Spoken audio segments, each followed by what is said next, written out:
The house stood where the old post road bent eastward, 3 stories, white-clapboard, a brick chimney that hadn't drawn smoke since 1891. No one remembers who built it first. The land records for that part of Mercer County were lost in the courthouse fire of 1897, and what remained were fragments, deeds copied by hand, property lines drawn from memory, tax assessments that contradicted each other by acres. By the time anyone thought to ask, the people who might have known were already gone. The Hendricks family lived there for 42 years. Samuel Hendricks purchased the property in 1849, according to a receipt found later in the county archives. He paid in silver coin. The seller's name was illegible. Water damage had blurred the ink into an unreadable smear. Samuel was a wheelwright. His wife Abigail kept house. They had 4 children who survived infancy. Martha, the eldest, then John, then the twins, whose names appear in different documents as either Catherine and Caroline, or Clara and Constance. The records don't agree. There were other children too. Birth records from the Mercer County Church list 7 live births to Samuel and Abigail Hendricks between 1850 and 1865. Only 4 reached adulthood. The others are recorded simply as infant mortality, a common enough tragedy in that era, so common that most families learned to expect it, to prepare for it, to bury their children and move forward because there was no other choice. Most families. Samuel's workshop stood behind the house, near the well. He built wagon wheels for the farmers who worked the valley. Steady work, quiet work. The farmers would bring their broken wheels on Thursday mornings. Samuel would examine the damage, split spokes, warped rims, worn hubs, and quote a price. The work was done by hand, shaping ash wood, fitting iron bands, balancing the weight so the wheel would roll true. He kept detailed records. A ledger book from 1857, discovered in an estate sale in 1972, shows his accounts. Each entry lists the customer's name, the work performed, the cost, the date of completion. The handwriting is meticulous, careful, almost obsessive in its precision. In the margins, occasionally, there are small notations that have nothing to do with business. Abigail unwell today. Martha's cough persists. Lost another. God's will. The final notation is dated April 1865. After that, the personal notes stop. The business entries continue, but the margins remain empty. There was a basement beneath the house, not unusual. Most houses built in that region before 1860 had root cellars, stone foundations dug deep to store vegetables through winter, to keep milk cool in summer. The entrance was inside, through a trap door in the kitchen floor. Heavy oak planks, iron hinges. In the inventory taken after Samuel's death in 1882, the basement is mentioned only once. Cellar, stores of preserved goods, empty barrels, damaged tools. Nothing remarkable, nothing that would explain what happened 9 years later. But there is another document. A letter from 1868, written by Martha Hendricks, the eldest daughter, to her cousin in Pennsylvania. The letter survived because the cousin kept a box of family correspondence, which was donated to a genealogical society in 1981. Martha wrote, "Father has been expanding the cellar. He says we need more storage for the winter provisions, but Mother seems troubled by it. I helped him carry stones down last week. The air below is very cold, even in summer. Father has built new shelves along the eastern wall. They are quite sturdy. He used the same careful joinery as in his wheelwork. Mother asked him why we needed so much space, and he did not answer. He only continued working. I do not like to go down there anymore. It feels like a place that wants to be left alone." Martha was 19 when she wrote that letter. She married 2 years later and moved to a neighboring county. She never returned to the house. In a letter from 1885, she mentioned to the same cousin, I have not seen my family in 3 years. I write to John occasionally. He says mother and father are well, though he does not say much else. I asked once if I might visit, and he discouraged it. He said the house had changed, and that I would not find it comfortable. I did not press him. Some distances are not meant to be closed. People said Samuel was a fair man. People said very little else. But there are fragments. A notation in the diary of Dr. James Whitfield, the county physician who served Mercer County from 1851 to 1879. Dr. Whitfield's diary was preserved by his granddaughter and eventually published in excerpts in a local history journal in 1959. From an entry dated September 1866, called to the Hendricks residence this morning. Mrs. Hendricks had sent for me urgently. When I arrived, I found her in bed, pale and withdrawn. She complained of fatigue, of dreams that would not let her rest. I examined her and found no physical ailment. I prescribed rest and a tonic. As I was leaving, Mr. Hendricks walked with me to my carriage. He asked if there was anything that could be done for prolonged grief. I asked what he meant. He said that his wife had never recovered from the losses they had suffered, that she spoke often of the children who had died, as if they were still present in the house. I told him that grief follows its own course, and that time would ease her suffering. He looked at me with an expression I cannot quite describe. Not sadness, something harder. He said, "What if time is the enemy? What if letting go is the greater sin?" I did not know how to respond. I left shortly after. Dr. Whitfield visited the house 3 more times over the following years. Each visit is noted in his diary with increasing discomfort.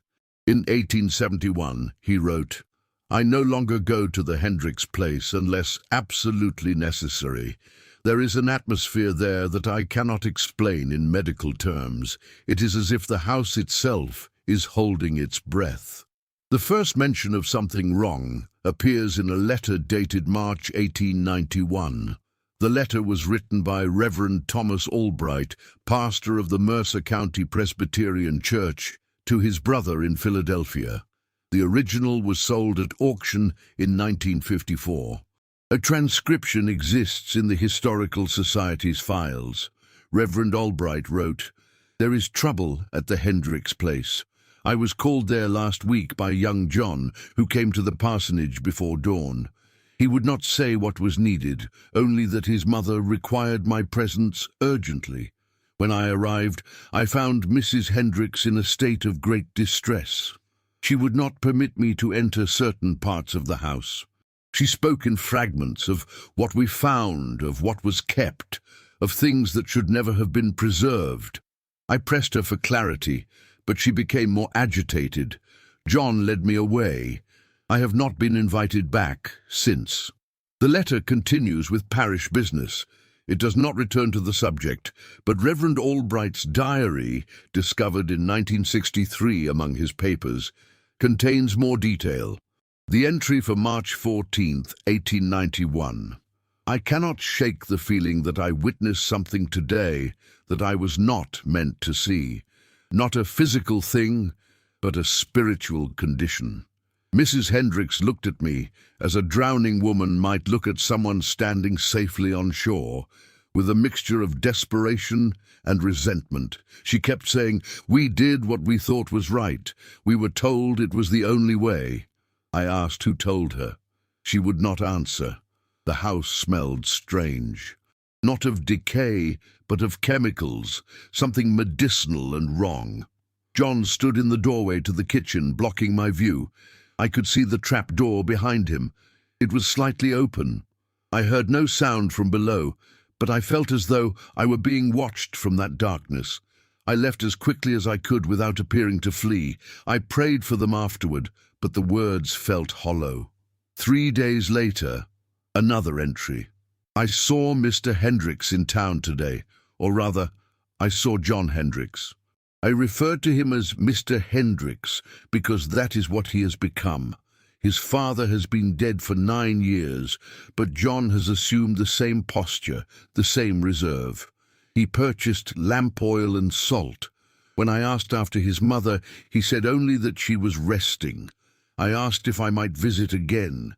He said it would not be wise. I asked why. He said, because some things are better left unwitnessed. I did not know what to say.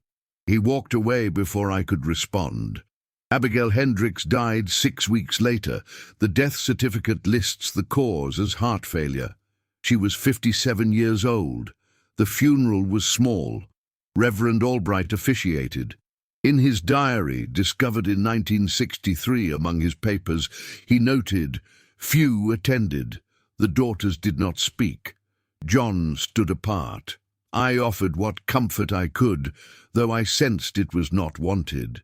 There is something in that family that will not be spoken of. I fear for their souls, but I do not know what I fear." The burial took place in the Mercer County Cemetery, in the family plot. But there is a detail that appears in the undertaker's records. The undertaker, a man named Edward Gaines, kept meticulous records of every funeral he conducted. His ledgers were donated to the Historical Society in 1947. In the entry for Abigail Hendricks's funeral, there is a note. Family declined embalming, requested immediate burial. Coffins sealed by family before transport. Did not permit standard preparation, payment in full, cash. This was unusual. Most families in that era allowed the undertaker to prepare the body, to wash and dress the deceased, to arrange them properly in the coffin. The Hendricks family did not. Edward Gaines mentioned this once, years later, to his assistant. The assistant, a man named Walter Price, recalled the conversation in an interview conducted in 1933. Mr. Gaines said it was the strangest funeral he'd ever handled. The family brought the body to him, already wrapped in linen. They said she was ready. They didn't want anyone to touch her. They stood there while he placed her in the coffin, watching him like they were afraid he might see something he shouldn't. When the coffin was closed, the son, John, locked it himself. Mr. Gaines said he'd never seen anyone lock a coffin before. After Abigail's death, the house was occupied only by John and one of the twins. The other daughters had married and moved to neighboring counties. Their names appear in census records for 1900, living under different surnames. Far from Mercer County, they never returned. Martha, the eldest, lived in Chester County until her death in 1918. She raised 4 children. In letters to friends, she occasionally mentioned her childhood, but never her family home. When asked about her parents, she would say only that they had lived quiet lives and were now at rest. She never mentioned her siblings by name. She never mentioned the house on the old post road. When she died, her children sorted through her belongings and found a locked metal box. Inside were letters, dozens of them, all unopened, all postmarked from Mercer County, all addressed in the same hand, John's hand. He had written to her for years. She had never responded. Her eldest daughter, in a memoir written in 1952, noted, "Mother never explained why she kept those letters unopened. I asked her once, when I was young, why she didn't write to her brother. She looked at me with such sadness and said, 'Because some doors, once closed, must stay closed.' I didn't understand then. I'm not sure I understand now, but I honored her wish. After she died, we burned the letters without reading them." John remained. He was 34 years old in 1891. He had worked alongside his father in the wheelwright shop. After Samuel's death, he continued the trade, though less successfully. By the mid-1890s, wagon-making was declining. Newer roads brought newer vehicles. Work grew scarce. But John continued. A farmer named Thomas Brennan, who brought his wagon to John for repair in 1896, left an account in a letter to his son. "Went to Hendricks today for the wheel repair. Place is falling apart. The workshop is still standing, but barely. John was there, working alone. He's aged badly, looks 20 years older than he is. Hardly spoke. I asked how business was, and he just stared at me like I'd asked something improper. The wheel was fixed well enough, but I won't be going back. There's something wrong there. You can feel it in the air, like the place is rotting from the inside out. The twin who stayed, identified in some records as Catherine, in others as Clara, kept house. She never married. She was seen occasionally in town, purchasing supplies. Neighbors described her as silent, pale, increasingly withdrawn. She looked like someone who hadn't slept properly in years, one woman told a county historian in 1938. But there is more detail in other accounts. A shopkeeper named Daniel Foster, who ran the general store in Mercer County from 1885 to 1910, kept a journal. The journal was discovered by his great-grandson in 1978, and excerpts were published in a regional history magazine. From an entry dated July 1895, Miss Hendricks came in today. She buys the same things every time: flour, salt, lamp oil, occasionally fabric, never speaks unless spoken to. Today I noticed her hands. They were stained dark, almost to the wrists. Not dirt, something else. I asked if she'd been dyeing fabric. She looked at me with empty eyes and said, "Preservation." I didn't know what she meant. I didn't ask. From October 1897. Miss Hendricks was in again. She's getting worse. Her hair is almost entirely grey now, though she can't be more than 35. She moves like someone much older. When she paid, I noticed her fingernails, broken, stained, like she'd been working in something corrosive. I tried to make conversation, asked if she needed help with anything at the house. She said, "We manage what must be managed." Then she left. I watched her walk up the road. She never looked back. From January 1899. Haven't seen Miss Hendricks in 2 months. Sent a boy up to the house to check if they needed anything. The boy came back white as a sheet, said he'd knocked on the door and heard movement inside, but no one answered. Said he looked through a window and saw someone moving in the kitchen, just a shadow. But when he called out, the movement stopped. He said the whole place smelled bad, not like rot, like medicine gone wrong. I told him not to go back. There were no incidents. No disturbances reported to the sheriff. No complaints filed. The house stood. The occupants lived quietly, but there were stories that started small, whispered at church socials, mentioned in passing at the general store, stories about sounds coming from the property at night, not screams, not violence, something rhythmic, something like digging. One farmer, whose land bordered the Hendricks property to the south, mentioned to his wife that he sometimes heard movement in the early hours, before dawn, when the world was still dark. "Like someone working in the earth," he said.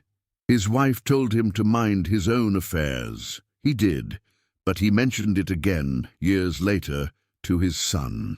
The son, interviewed in 1945 as part of a WPA oral history project, recalled, "My father said that when he worked the south field, the one that ran along the Hendricks property line, he'd sometimes hear sounds coming from their land. This was in the late 1890s. He said it was like someone was moving heavy things, dragging them maybe. He never saw anyone, but the sounds were regular, every few weeks, always at night. He told me once that he'd walked over to the property line one morning, after a night when he'd heard the sounds clearly. He said the ground near their house looked disturbed. Not like ploughing, like something had been dug up and filled in again. He never investigated further. He said some things were family business and not his concern. The creature appeared in local folklore sometime around 1893. No one can trace its exact origin. It was never described consistently. Some said it was something that lived beneath the ground, something old, something that had been there longer than the house, longer than the settlement. Others said it was something the family had brought with them, something they kept hidden.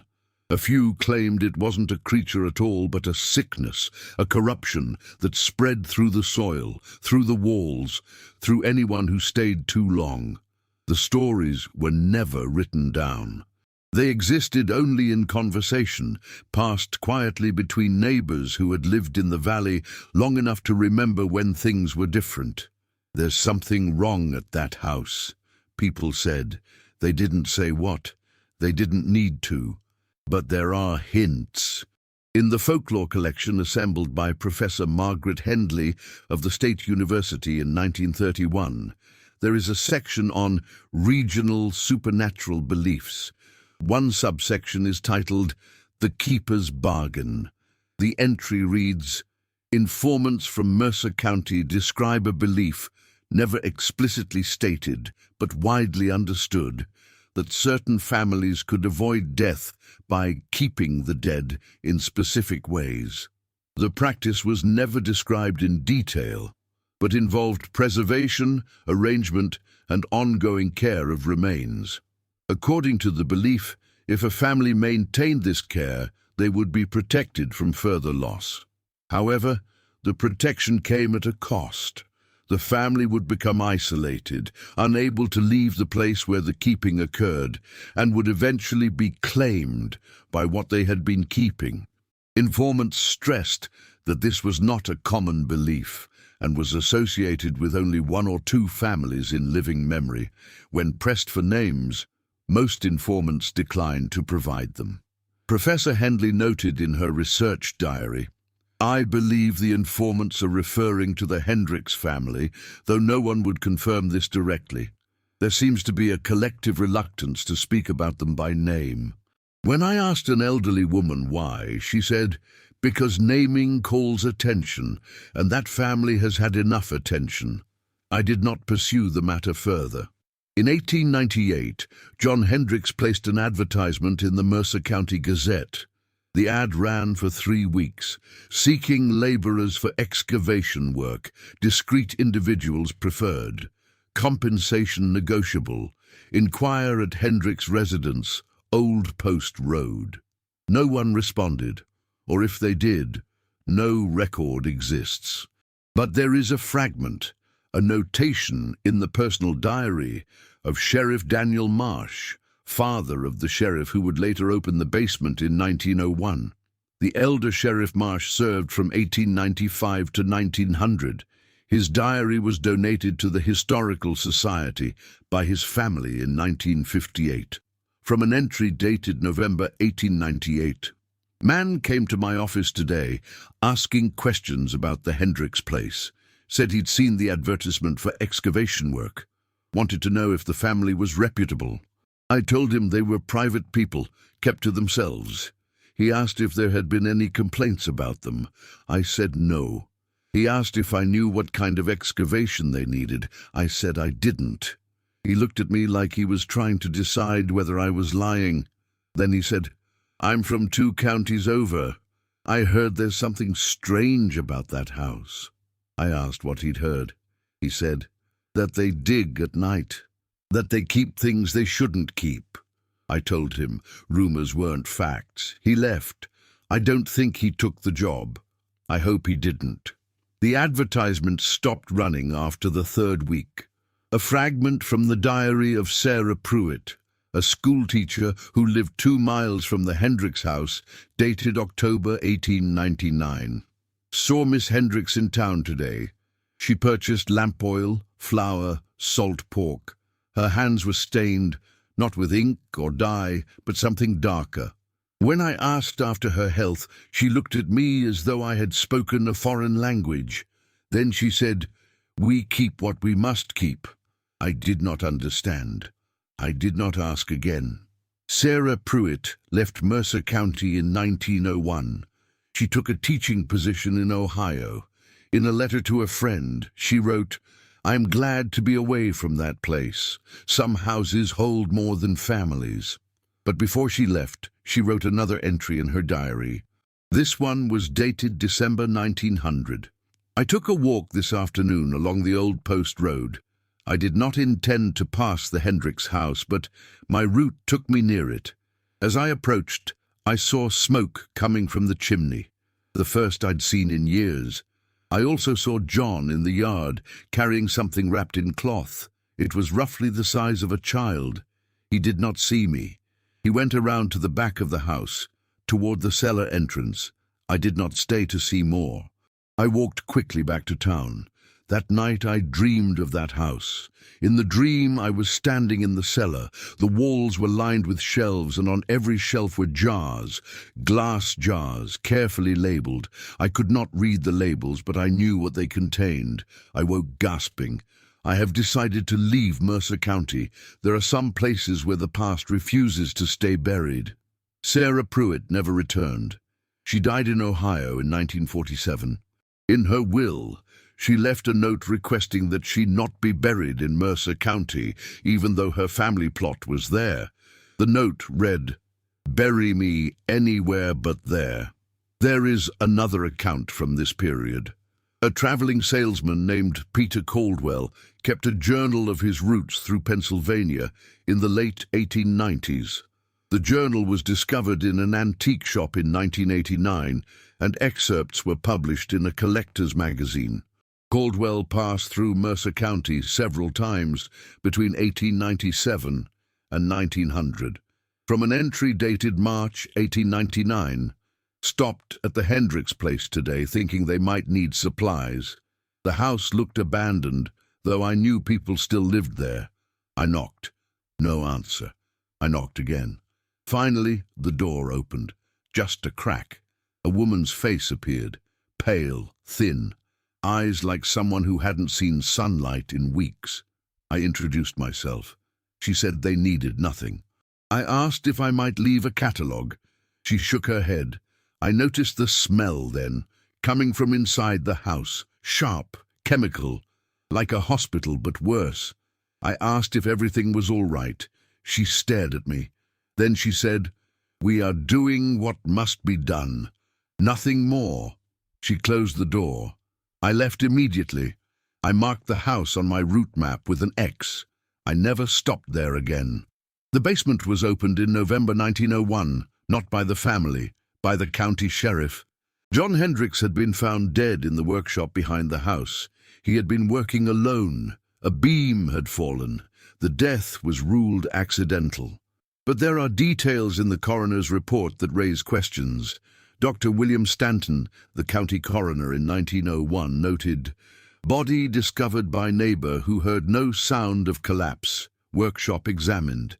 Beam appears to have been weakened, though cause uncertain. Deceased's hands show extensive chemical staining. Fingernails damaged, skin abraded. Condition suggests prolonged exposure to caustic substances.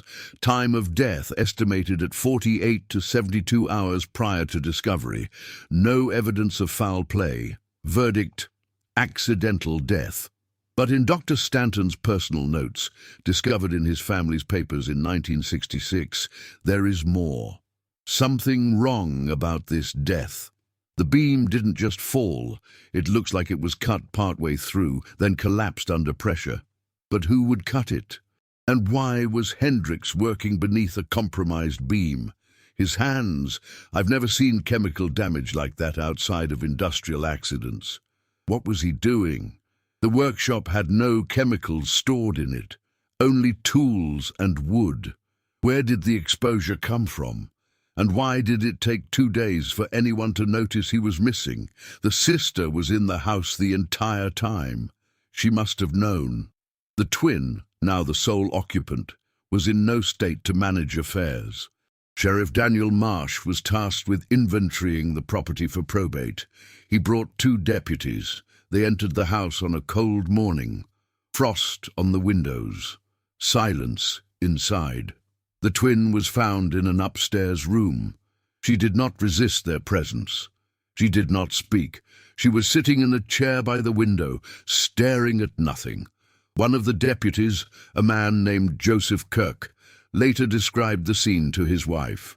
She was just sitting there, didn't acknowledge us at all. The room was freezing, colder inside than outside. There was frost on the interior walls. I'd never seen that before. The sheriff asked her if she understood what had happened, if she knew her brother was dead. She didn't respond, didn't even blink. It was like looking at a statue. We had to physically lift her to get her out of the house. She never resisted, never made a sound. It was the silence that bothered me most. Like she'd used up all her words years ago. Sheriff Marsh's official report, filed November 18th, 1901, is brief. Property inspected as per probate requirements. Structure sound. Contents minimal. Cellar accessed. Items of concern removed for further examination. Miss Hendricks removed to county care facility pending resolution.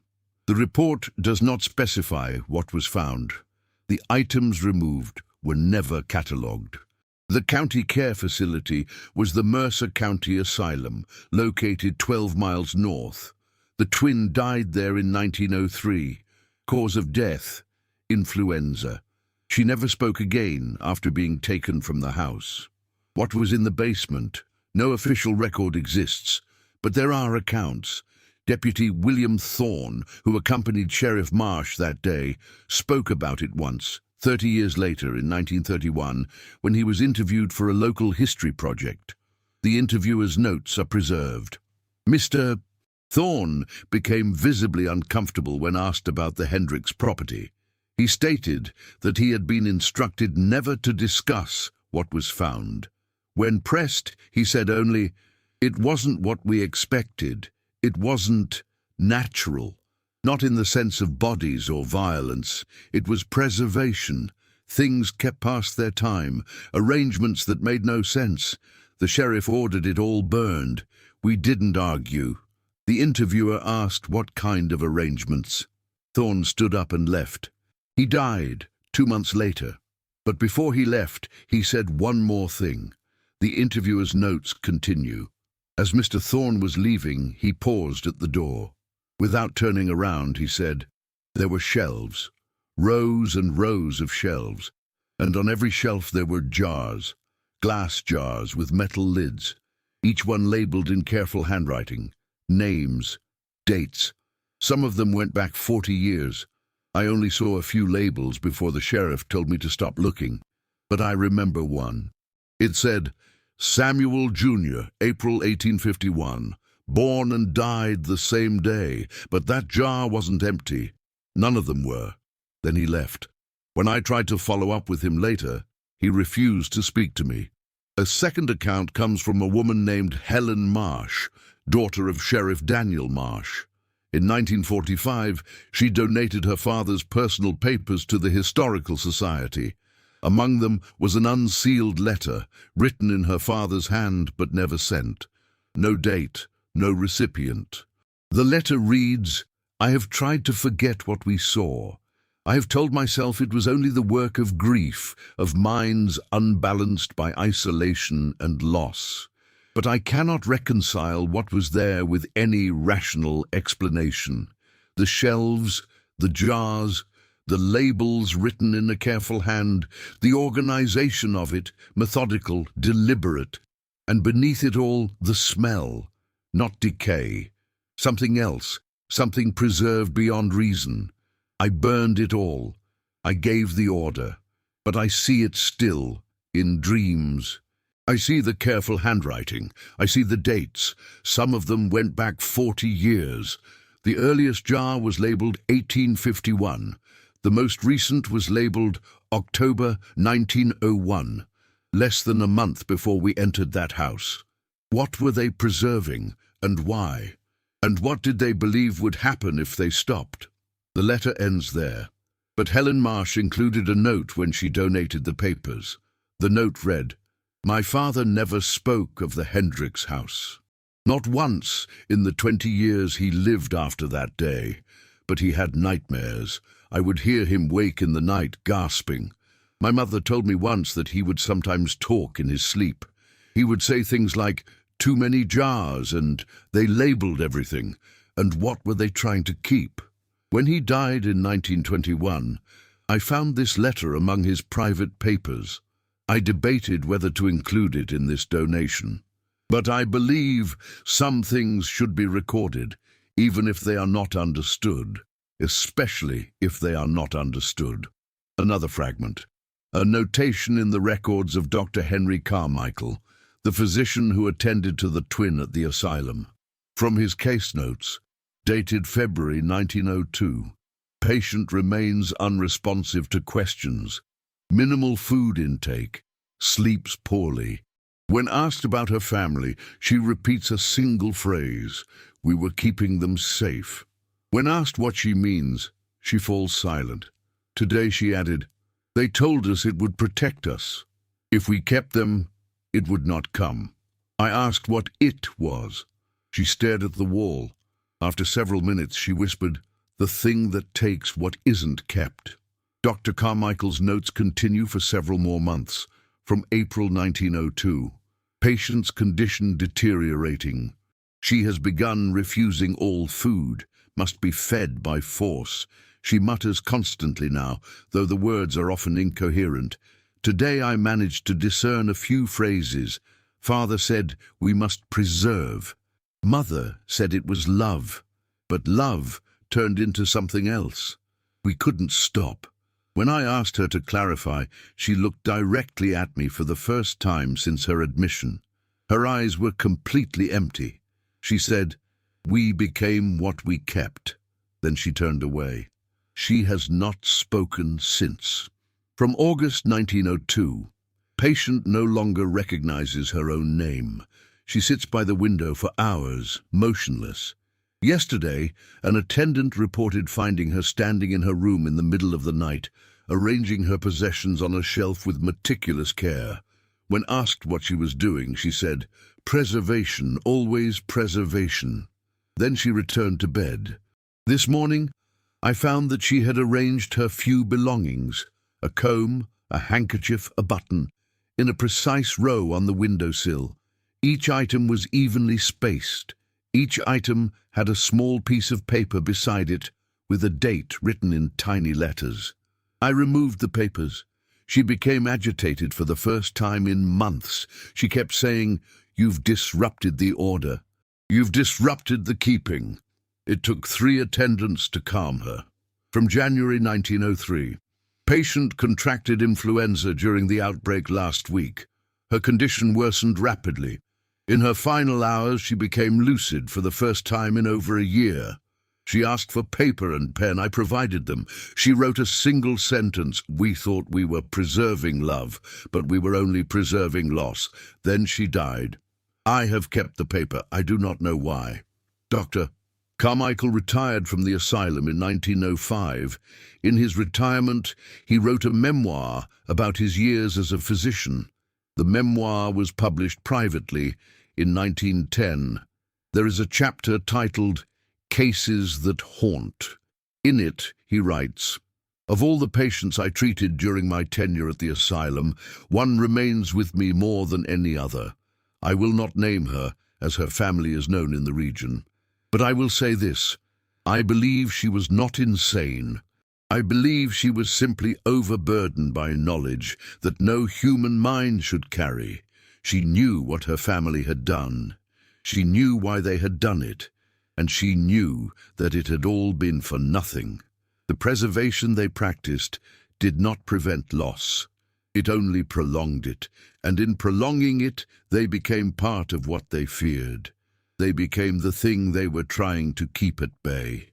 The house stood empty after 1901. No one purchased it. It remained on the county tax rolls as property in probate, though no heirs came forward. Local children were warned to stay away, not because of danger, because of respect, because of something unspoken. A farmer named Robert Hayes, who worked land adjacent to the property, mentioned in a 1912 letter to his cousin, "The old Hendricks place is still there, windows broken now, roof starting to sag. No one goes near it. The cellar door was left open, don't know by who. Sometimes when the wind is right, you can smell it from the road, not rot. Something sharper, chemical, like old medicine, but worse." Hayes moved away in 1915, but before he left, he spoke to a journalist who was visiting the area. The journalist, a man named Arthur Pemberton, was writing a series of articles about rural life in Pennsylvania. He interviewed Hayes in March 1915. Pemberton's notes were discovered in a university archive in 1993. Hayes told me about the abandoned house on the old post road. He said no one in the area would go near it. When I asked why, he said it wasn't because of fear exactly, but because of respect for the dead. I asked what he meant. He said, the family that lived there, they tried to hold on to what was gone. They tried to keep their dead children with them. Not buried, kept. And when you do that, when you refuse to let go, something shifts. The house becomes a tomb, but a tomb where the living and the dead occupy the same space. And that's not natural. That's not right. I asked if he believed this literally. He said it didn't matter what he believed. What mattered was what the family believed, and they believed it enough to spend 40 years in that basement, arranging and rearranging what should have been buried. I asked if he'd ever gone inside. He said no, but his father had once, in the early 1900s, before the house was officially abandoned. His father had looked through a window and seen the shelves. He'd seen the jars, and he'd never spoken of it again. Pemberton's article was never published. He wrote in his notes, I have decided not to include the Hendricks story in my series. It is too dark, too specific, too true. Some stories, I think, are better left unwritten. In 1923, the house burned. The fire started in the early morning hours. No witnesses. The volunteer fire brigade arrived too late. The structure was already collapsing. The fire chief's report noted, fire origin undetermined, no lightning reported, no evidence of accident. Structure was unoccupied. Total loss. But there is a detail in the report that was not made public. The fire chief, a man named George Patterson, included a handwritten addendum. Fire appears to have started in the basement.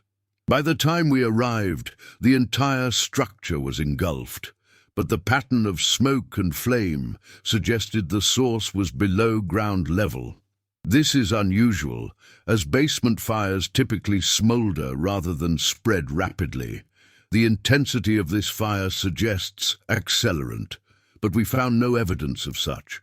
The heat was extreme, far hotter than would be expected from a simple structure fire. When we examined the ruins, the basement stones were scorched black. Some had cracked from the heat. In my 20 years as fire chief, I have never seen a domestic fire burn that hot. It was as if something in that basement wanted to be destroyed. When the ashes were cleared, the basement was still there. Stone foundations don't burn. The county filled it in with earth. A local contractor was paid to level the site. In his invoice, he included a handwritten note. Recommend against future construction on this lot. Ground unstable. Odor persistent even after fill. But there is more to this story. One of the workers who helped fill in the basement gave an interview to a local newspaper in 1953. The man, James Oliver, was 74 years old at the time. He said, I was young then, just 21. I needed the work, so I signed on to help fill in the Hendricks cellar. It was supposed to be a simple job. Shovel dirt, compact it, level it off. But when we got there, we realized it wasn't simple at all. The basement was deep, deeper than any root cellar I'd ever seen, and even though it had been burned, even though everything had been destroyed in the fire, there were still remnants. Pieces of glass melted into strange shapes, metal lids fused to stone, and the smell. God, the smell. Even after the fire, even after months of rain and wind, it was still there. We worked as fast as we could. None of us wanted to be there longer than necessary. But I remember one thing clearly. When we were about halfway done, I found something in the ash, a piece of paper somehow not entirely burned. It had writing on it, just a few words, charred around the edges. It said, Clara, 1863, 1863, kept with love. I showed it to the foreman. He took it from me and threw it into the pile. He said, don't think about it, just shovel. So I did, but I never forgot. That piece of paper, it was a label. a label for a jar that had held a child. Oliver moved away from Mercer County in 1925. He died in 1955.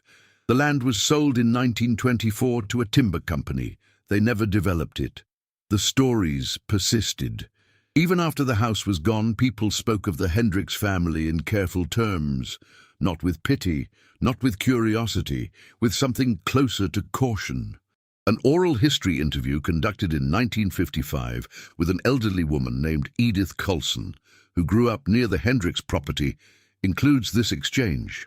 Interviewer: do you remember anything unusual about that family? Edith: we didn't talk about them. Interviewer: Sir D: why not? Edith: because talking about them meant thinking about what they did, and thinking about it meant asking why, and no one wanted to ask why. Interviewer: what did they do? Edith: they kept things that shouldn't be kept. Interviewer: what things? Edith: I don't know. No one does. But my grandmother said once, just once, that some families try to bargain with loss. They try to hold on to what's gone. And when you do that, when you refuse to let go, something notices. Interviewer: what notices? Edith: I don't know. She never said. But after the fire, after the house was gone, she seemed relieved, like something had been settled. She said, that family loved their children too much. And love, when it has nowhere to go, when it can't let go, it turns into something else.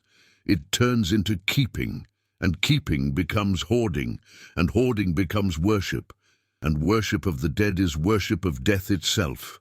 The interviewer pressed for more detail. Edith declined to continue. But before the interview ended, she added, my grandmother told me one more thing. She said that in the old days, before people understood grief the way we do now, there were families who believed that by preserving the bodies of their dead, especially dead children, they could create a kind of barrier, a barrier against further loss.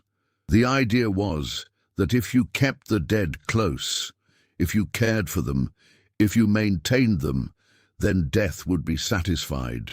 It would take what you gave it and leave the living alone, but it doesn't work that way. Death doesn't bargain. And the Hendricks family learned that too late. By the time they understood, they were too deep into the practice to stop. They had built their entire lives around it, and so they kept going year after year, jar after jar, until they became curators of their own tragedy. There is one more document. A letter discovered in 2003 during renovation of the old Mercer County courthouse. The letter was tucked inside a bound volume of property records from the 1880s. It had been there for over a century. The letter is dated June 1890. It was written by Abigail Hendricks. It was never sent. The text, to whom it may concern. I write this knowing it will not be read in my lifetime. Perhaps it should not be read at all.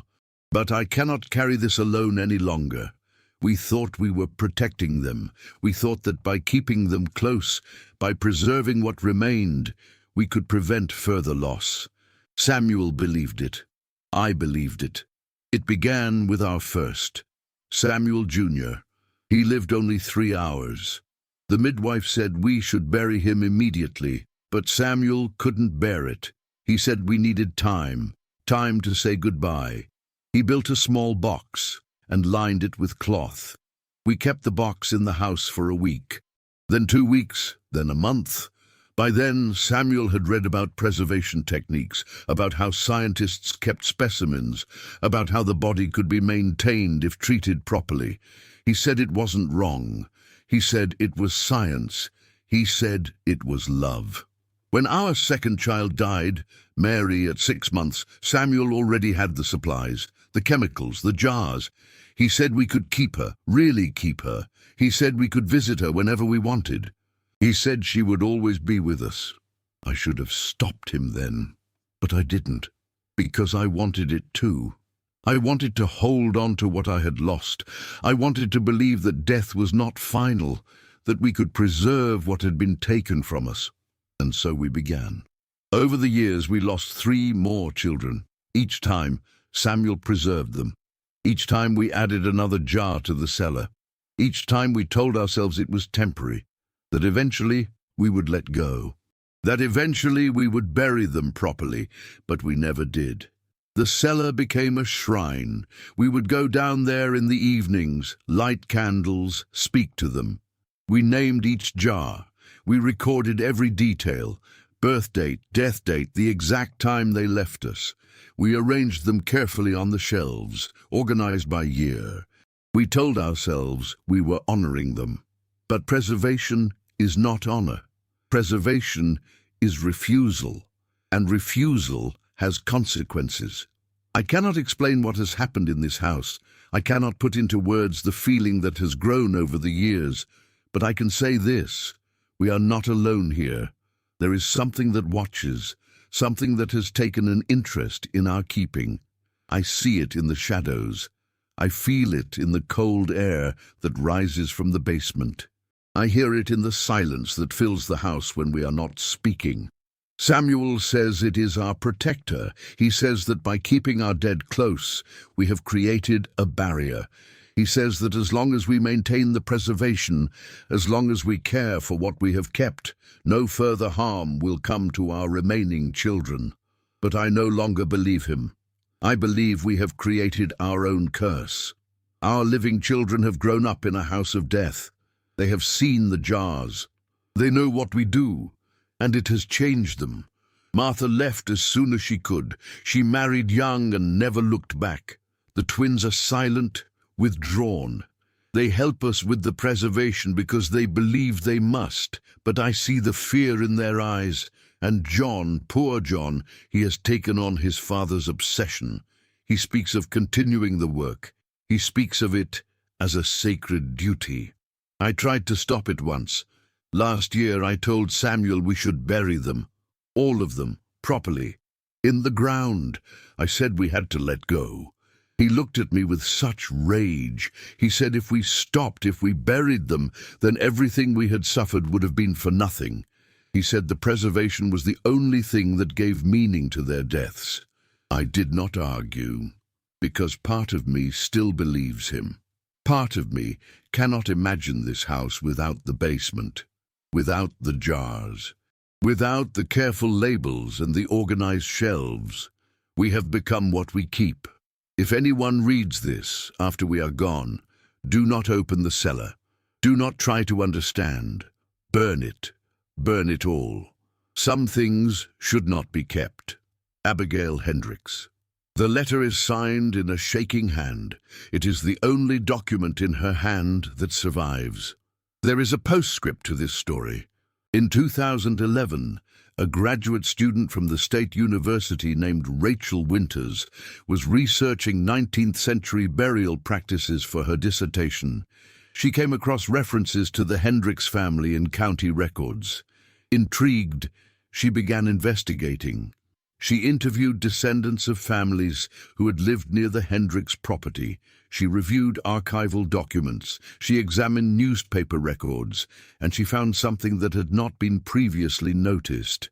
In the Mercer County death records from 1850 to 1890, there are 7 recorded infant deaths for the Hendricks family. But in the church burial records for the same period, there are only 2 burials. 5 children died, but were never buried.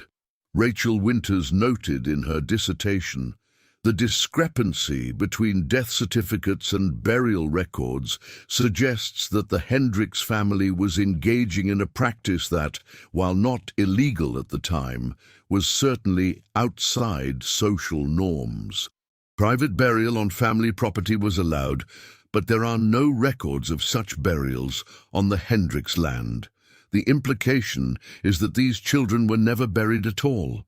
Combined with accounts from Sheriff Marsh's 1901 inventory, which reference preserved remains and specimen jars, it appears that the Hendricks family was indeed keeping the bodies of their deceased children in their basement, likely using embalming techniques that were available at the time but rarely used for such purposes. The psychological toll of this practice on the surviving family members can only be imagined. Rachel Winters defended her dissertation in 2013. She never returned to Mercer County. In an interview years later, she said, "There are some research projects that change you. The Hendricks family is one of those. When you spend months reading about people who were so consumed by grief that they literally tried to preserve it in jars, it affects you. You start to understand that love and madness are sometimes indistinguishable, and you start to fear what you yourself might do if you lost everything. Would you let go? Or would you keep? I hope I never have to find out." The site where the house stood is now part of a nature preserve. A plaque was installed in 1987 by the County Historical Society. It reads, "Site of the Hendricks Homestead, 1849-1923. Home to Samuel and Abigail Hendricks, wheelwrights and early settlers of Mercer County." It does not mention the children. It does not mention the basement. It does not mention what was found. But there is a second plaque, installed in 2003. This one was placed by the State Historical Commission. It is located 50 feet from the first plaque at the edge of the nature trail. It reads, "This site contains soil contamination from historical embalming practices. Do not disturb the ground. Do not allow children or pets to dig. In case of accidental exposure, seek medical attention immediately." The plaque is matter-of-fact, clinical. It does not explain why embalming chemicals would be present in such concentrations. It does not explain how a family of wheelwrights would have access to such materials. It does not explain why the contamination is so widespread, so deep, so persistent. It simply warns. But people still talk, not openly, not in official histories, but in the way that old stories survive, passed along in fragments, altered slightly with each telling, stripped of detail until only the feeling remains.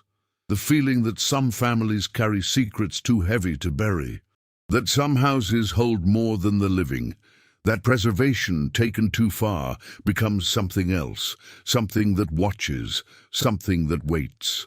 In 2019, a graduate student from the State University conducted soil testing on the old Hendricks property as part of an environmental survey. She found elevated levels of formaldehyde in the groundwater, also mercury compounds, also traces of arsenic, all consistent with embalming practices from the mid to late 1800s. But the concentrations were unusual, far higher than would be expected from a single burial, or even multiple burials. Her faculty advisor suggested she pursue a different research topic. She did, but before she abandoned the project, she wrote in her field notes, "The chemical signature in the soil suggests long-term repeated use of preservation agents over a period of several decades. The distribution pattern indicates that the source was concentrated in a single location, likely a basement or cellar, and spread outward through groundwater seepage. Based on volume estimates, the amount of embalming fluid used would be consistent with preserving dozens of human remains, possibly more. The question is not whether preservation occurred, but why it continued for so long, and what the family intended to achieve by it." She never published these findings. The field notes were discovered in her files after she left the university. They are now part of the university's special collections. What was in the basement? The truth was never recorded. The evidence was destroyed. The witnesses died without speaking. But the outline remains. A family that lost children. A father who worked with his hands, who understood preservation, repair, the refusal of decay. A mother who wrote of keeping what should not be kept. A cellar filled with jars, with labels, with dates going back 40 years, and a belief, however mistaken, however desperate, that by holding on to what was lost, they could keep loss itself at bay. There was no creature, There was only grief. Grief that curdled into something else. Grief that built shelves in the dark. Grief that refused to let go. And perhaps something in the world that responds to that refusal, not with mercy, not with understanding, but with presence, with watching, with the patient attention given to those who disturb the boundary between holding and hoarding, between memory and preservation, between love and the refusal to release. The stories say there was a creature. The stories say it lived beneath the house. The stories say it was never seen, never heard, only felt like a pressure in the air before a storm. But the stories are wrong. The creature was not beneath the house. The creature was the house itself. It was what the family became when they chose to keep rather than mourn. It was the accumulation of years spent tending to what should have been laid to rest. It was the slow transformation of love into ritual, of memory into matter, of people into curators of their own grief. And perhaps that is why no one spoke of it, because to speak of it would be to name it, and to name it would be to recognize it. And to recognize it would be to admit that the line between devotion and desecration is thinner than anyone wants to believe. There is one final fragment, a letter written in 1947 by a woman named Abigail Hendricks, a distant cousin of the family, living in Ohio.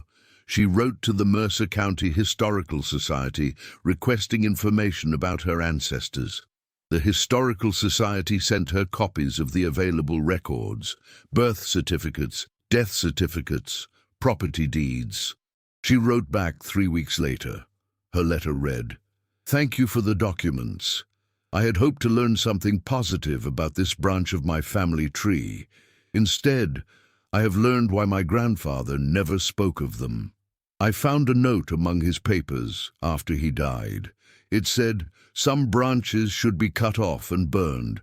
I thought it was a metaphor for bad lineage, for shameful behavior. Now I understand it was literal. My grandfather must have known what they did.